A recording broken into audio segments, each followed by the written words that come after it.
আপনি কি জানেন আগুন আসলে কি? আগুন এই শব্দটা শুনলে আমাদের মনে আলো, তাপ আর শক্তির কথা আসে। অনেকে মনে করে আগুন কোনো বস্তু, কিন্তু আসলে আগুন বস্তু নয়। বিজ্ঞান বলে আগুন হলো একটি রাসায়নিক বিক্রিয়া। যখন জ্বালানি, অক্সিজেন আর তাপ একসাথে মিলে যায় তখন আগুন সৃষ্টি হয়। এই প্রক্রিয়াকে বলা হয় দহন। দহনের সময় আলো ও তাপ বের হয়, সেটাকে আমরা আগুন হিসেবে দেখি।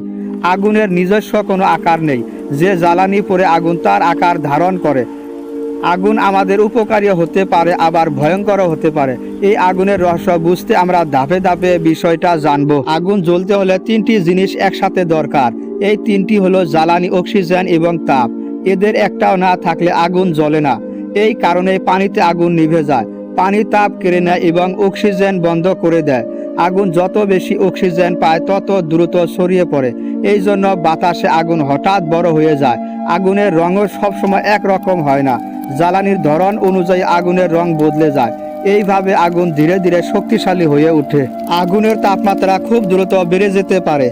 সাধারণ আগুনের তাপ 1000 ডিগ্রির কাছাকাছি পৌঁছায়। এই তাপে কঠিন জিনিস গলিয়ে দিতে পারে। লোহা গলানো, রান্না করা সবই আগুনের কারণে সম্ভব। তাপের জন্য অণুগুলো দ্রুত নড়াচড়া শুরু করে। এই নড়াচড়ায় শক্তি তৈরি করে। আগুনের আলো আসে উত্তপ্ত কণার কারণে। এই আলোয় আমাদের চোখে আগুন হিসেবে ধরা পড়ে। তাই আগুন শুধু জ্বলা নয়, শক্তির প্রকাশ। এই শক্তি নিয়ন্ত্রণে থাকলে উপকার, না হলে ক্ষতি। অনেকেই ভাবে আগুন সবসময় একই রকম, কিন্তু বাস্তবে আগুনের রং ও তাপ ভিন্ন ভিন্ন হয়। নীল রঙের আগুন সাধারণত খুব বেশি গরম হয় এবং সম্পূর্ণ দহনের চিহ্ন। হলুদ বা কমলা রঙের আগুন তুলনামূলকভাবে কম গরম এবং অসম্পূর্ণ দহন বোঝায়। গ্যাসের চুলার আগুন নীল হয় কারণ সেখানে দহন পরিষ্কারভাবে হয়। কাঠ বা কয়লার আগুন হলুদ হয় কারণ সেখানে ধোঁয়া ও কণা বেশি থাকে। এই কণাগুলো উত্তপ্ত হয়ে আলো ছড়ায়, তাই আগুন জ্বলজ্বল করে। আগুনের রং দেখে বিজ্ঞানীরা তাপমাত্রা আন্দাজ করতে পারেন। এটি বিজ্ঞানের একটি গুরুত্বপূর্ণ পর্যবেক্ষণ। আগুন শুধু জ্বলে না, তথ্যও দেয়। এই কারণে আগুন গবেষণার বিষয়। আগুন থেকে যে তাপ বের হয় তা বস্তুগুলোর অবস্থা পরিবর্তন করে দেয়। কঠিন বস্তু গলে তরল হয়, আবার তরল বাষ্পে পরিণত হয়। এই পরিবর্তনগুলো আমাদের চারপাশে প্রতিদিন ঘটছে। রান্না করা থেকে শুরু করে বিদ্যুৎ উৎপাদন পর্যন্ত সবখানে আগুনের ভূমিকা। আগুন না থাকলে মানুষ আধুনিক জীবন পেত না। কারখানা, বিদ্যুৎ কেন্দ্র, যানবাহন সবই আগুনের শক্তিতে চলে। এই আগুনে আবার ভুল ব্যবহারে ধ্বংস ডেকে আনে। তাই আগুন যেমন উপকারী তেমনি বিপজ্জনক। সবকিছু নির্ভর করে নিয়ন্ত্রণের উপর। এই সত্য বিজ্ঞান বারবার প্রমাণ করছে। আগুন মানুষ তৈরি করেনি, বরং মানুষ প্রকৃতির আগুনকে ব্যবহার করতে শিখেছে। প্রাচীনকালে বজ্রপাত থেকে আগুন লাগত এবং মানুষ তা লক্ষ্য করত। ধীরে ধীরে মানুষ আগুন জ্বালানো ও সংরক্ষণ শিখে ফেলে। এই শেখার মাধ্যমে মানব সভ্যতার বড় পরিবর্তন ঘটে। আগুনের সাহায্যে খাবার নিরাপদ হয়, ঠান্ডা থেকে রক্ষা পাওয়া সম্ভব হয়। বন্য প্রাণী থেকেও মানুষ নিজেকে বাঁচাতে পারে। এই আগুনেই মানুষকে অন্য প্রাণী থেকে আলাদা করে। তাই আগুনকে সভ্যতার ভিত্তি বলা হয়। এটি মানব ইতিহাসের সবচেয়ে বড় আবিষ্কারগুলোর একটি। আগুন শুধু পৃথিবীতে নয়, মহাবিশ্বেও গুরুত্বপূর্ণ ভূমিকা রাখে। সূর্যের ভিতরে যে শক্তি তৈরি হয় সেটা আগুনের মতোই শক্তির বিক্রিয়া। সূর্যের তাপে পৃথিবীতে জীবন সম্ভব হয়েছে। আগুনের তাপ ছাড়া পানি বাষ্প হতো না, বৃষ্টি হতো না, ফসল জন্মাতো না। এই শক্তির চক্রে প্রকৃতি টিকে আছে। আগুন প্রকৃতির ভারসাম্য রক্ষা করে। বনে আগুন লাগলে নতুন জীবন শুরু হয়। পুরনো গাছ পুড়ে নতুন গাছ জন্মায়। এটাই প্রকৃতির নিয়ম। আগুনের ধোঁয়া আমাদের জন্য ক্ষতিকর হতে পারে। ধোঁয়ার মধ্যে ক্ষুদ্র কণা থাকে যা ফুসফুসে ঢুকে যায়।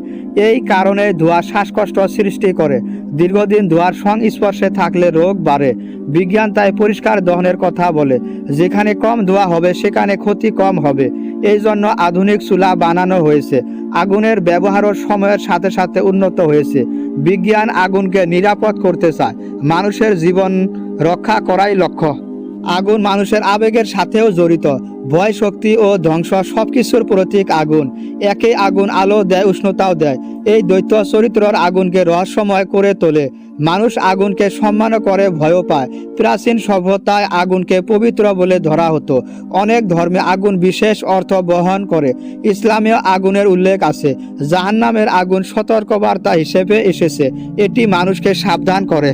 ইসলামে আগুনকে শাস্তির উপমা হিসাবে ব্যবহার করা হয়েছে। এটি মানুষকে অন্যায় থেকে দূরে রাখার শিক্ষা দেয়।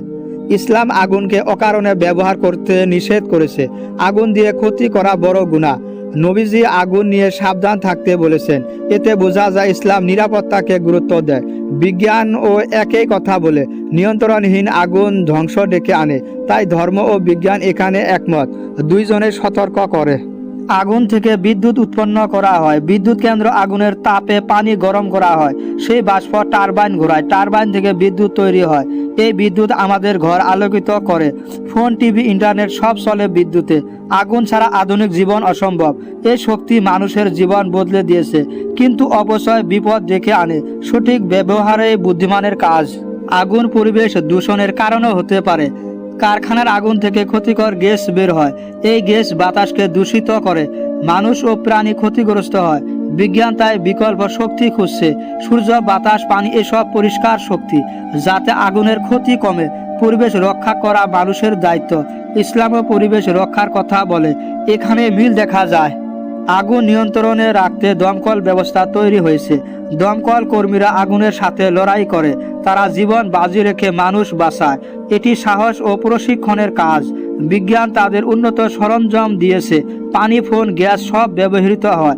আগুন নেভানোরও বিজ্ঞান আছে। এটি এলোমেলো নয়, প্রতিটি পদ্ধতির কারণ আছে। জ্ঞানে এখানে মূল শক্তি।